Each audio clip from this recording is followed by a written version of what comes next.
नमस्ते भारत लगातार जारी है और इस वक्त बड़ी खबर आपको बता दें सीधे गुवाहाटी से।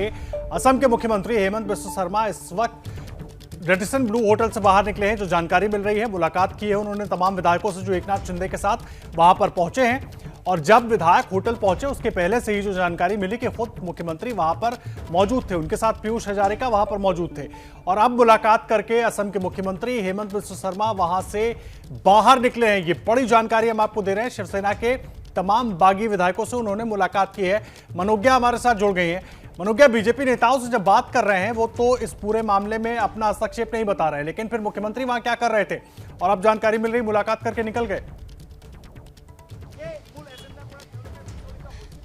देखिए, मुलाकात हुई, कुछ तो बात हुई है, लेकिन क्या बात हुई है ये राजनीतिक ज्यादा है ना कि प्रशासनिक कम।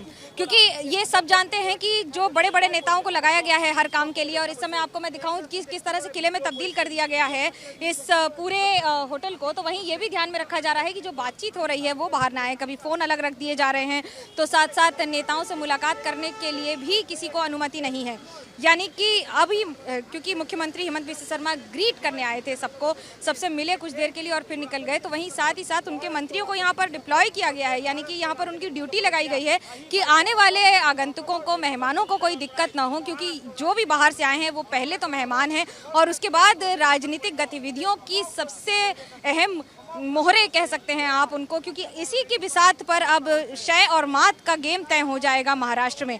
लेकिन आज असम में जिस तरह से शतरंज की बिसात को बिठाया जा रहा है, सजाया जा रहा है, शिंदे खुद अभी मीटिंग करेंगे थोड़ी देर में 9:30 पर, जैसा कि मुंबई ब्यूरो बता रहा था। बट लेकिन उसके दो चीज़ें ध्यान में रखी जा रही हैं कि जहाँ पर ये सारे विरोध प्रदर्शन एक और शांतिपूर्वक, इसलिए क्योंकि जहाँ बागी है और बगावत है वहाँ पर विरोध भी है, और ये विरोधाभास अब मुंबई से लेकर सीधा हिमालय की गोद में आकर और ज़्यादा गुंजायमान हो रहा है। अगर मैं थोड़ा सा इसको पॉलिटिकली रखूँ तो हर एक साम दाम दंड भेद का इस्तेमाल करके इस राजनीतिक फैसले को सफलता की ओर ले जाने में बीजेपी फिलहाल कोई कसर नहीं छोड़ रही है। इसलिए मैं एक और जहां होटल को तब्दील कर दिया गया है किले में, तो वहीं दूसरी ओर मिलने मिलाने के लिए भी पाबंदियां, यानी कि मिलने ही नहीं देना है तो बात आगे बढ़ेगी कैसे। तो क्या पीछे सारे रास्ते बंद करके आई है ये पूरी 40 विधायकों की टीम, जिसमें 33 शिवसेना और 7 हैं निर्दलीय, या फिर बाकी सारी बातें अब आगे वाले दिनों की कवायद के हिसाब से।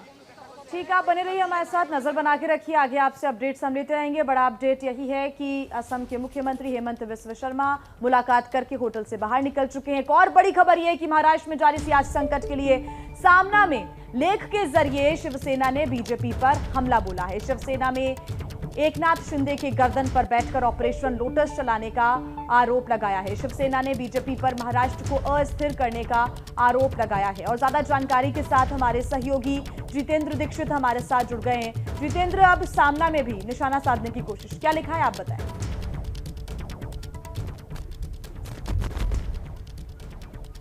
सीधे सामना आरोप लगाया गया है कि एकनाथ शिंदे के जरिए सरकार की कोशिश कर रही है बीजेपी और तमाम तरह के हथकंडे हैं। ये भी आरोप लगाया गया कि किस तरह से केंद्रीय एजेंसियों का इस्तेमाल करके शिवसेना पर दबाव डाला जा रहा था और कुछ वैसा ही पैतरा आजमाया जा रहा है। तो गिराने के लिए लगातार कई दिनों से जिस तरह से केंद्रीय एजेंसियों की कार्रवाई हो रही थी और अब जिस तरह से इस बगावत को हवा दी गई है, तो उससे साफ तौर पर बीजेपी के मंसूबे सामने आते हैं। मैं आपको बता दूं कि इस पूरे सियासी ड्रामे का पहला केंद्र सूरत था, दूसरा केंद्र अब गुवाहाटी हो गया है और तीसरा केंद्र अब राजभवन होने की उम्मीद है, क्योंकि अब ये माना जा रहा है कि एकनाथ शिंदे और बाकी के बागी विधायक हैं, जो निर्दलीय विधायक हैं, इन तमाम विधायकों की ओर से एक चिट्ठी राज्यपाल के पास जा सकती है, जिसमें वो ये कह सकते हैं कि हमने ठाकरे सरकार से अपना समर्थन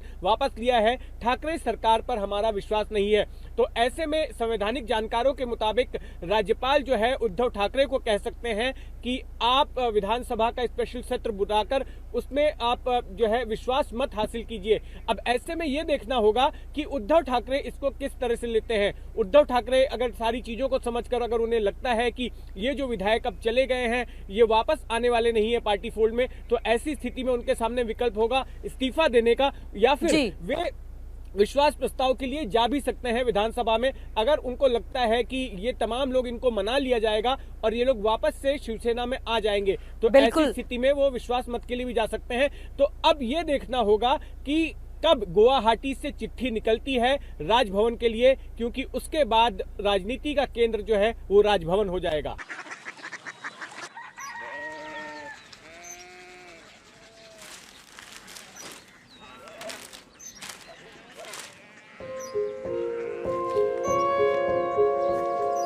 बाबा बाबा Korea city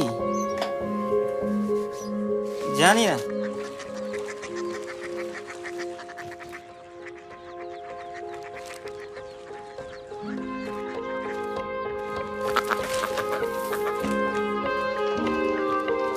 Korea city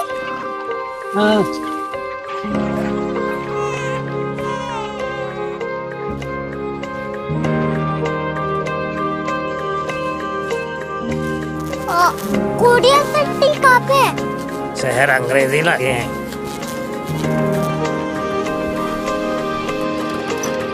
Korea city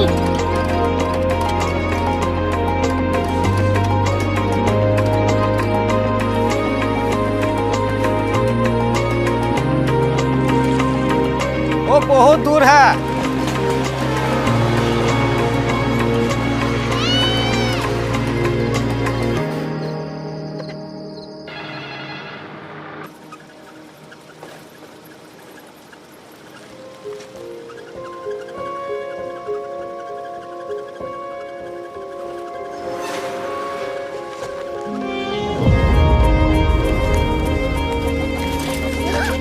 Korea city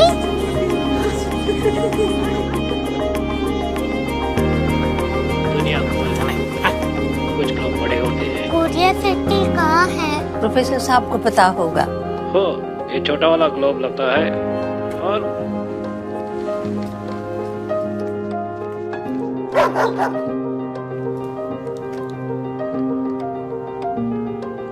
पता नहीं, मेरी बेटी से जाके मिल लो, शायद उसे मालूम हो।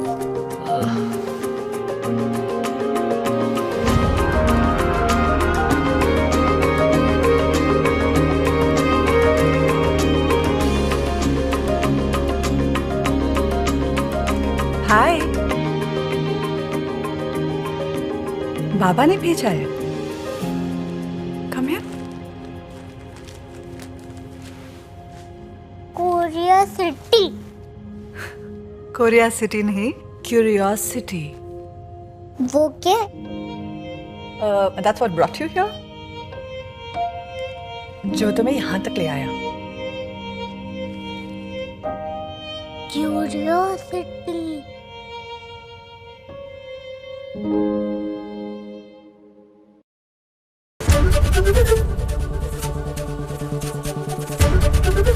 एबीपी न्यूज आपको रखे आगे।